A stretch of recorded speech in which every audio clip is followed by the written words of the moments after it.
dead. However, his loyal and radical followers are very much alive, and it begs the question, will al-Qaeda avenge his death by retaliating against the United States? We've been kicking that idea around for the last day or so. Joining us with some insight is Detective Lieutenant of the Nutley Police Department and former member of the FBI Joint Terrorism Task Force, Stephen Rogers. You were also the Senior Naval Intelligence Officer at the FBI back in 2003, so you're a good person to talk to. So Bin Laden says, or rather, President Obama said that Bin Laden was the symbol for this movement. But can you kill a symbol?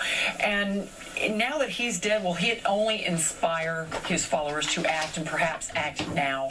Well, it's possible. Certainly, he was the symbolic leader of al-Qaeda. Cutting that head off is very significant in degrading their operations.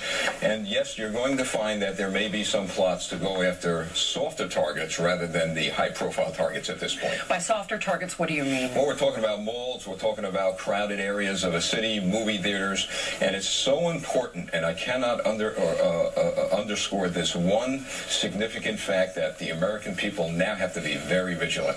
Meaning we've got to be the eyes and ears. If we see something, say something. Exactly. I saw that report this morning on your network. Right. Our James Ford actually said something on a subway yesterday, and another passenger was not happy about that. Yeah, well, too bad for that other passenger. Right. I share with people, make that call. Who cares what somebody says? You may end up saving some lives. Right. So should we be doing what we would normally be doing, just be extra cautious? Oh, absolutely. Look, we've been under this threat since 2001. Exactly. And I'll tell you, I give the FBI a lot of credit for the fact that we haven't been attacked. We have a great intelligence network out there. The agencies are doing their job. But for the American people, I would say, look, don't live in fear, but live a little bit more cautiously and vigilant.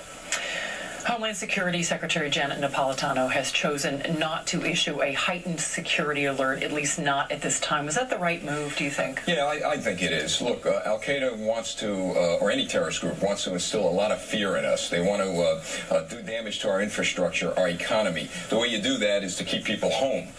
Go out, enjoy yourselves. It's a free society. Exercise your freedom. Right, because if we are fearful, then that means they've won. They win, right. At this point, they're losing.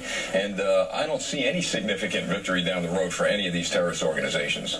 Well, that's good to hear, because a lot of people are saying, well, you know, they haven't hit us in 10 years, but they could be gearing up for just a moment such as this when their spiritual leader is dead. Well, they could. They could have hit us any time over the past 10 years. Yeah, they could have. But it goes back to how significant is the work of our intelligence agencies. Very significant. That's why we haven't been hit at this point.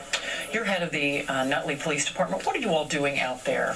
Well, I'll tell you what happens in a case like this. Local police departments work hand in hand with county and state police and our federal agencies. We have a lot of information sharing.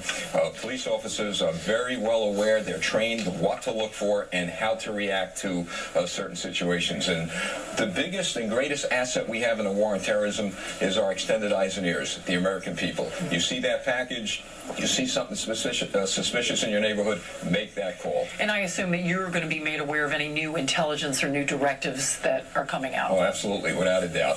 We're well protected, believe me. But again, the American people have to remain vigilant. That's so very important. We will. I know, especially here in New York, we are going to be the eyes and ears as we have been the last 10 years.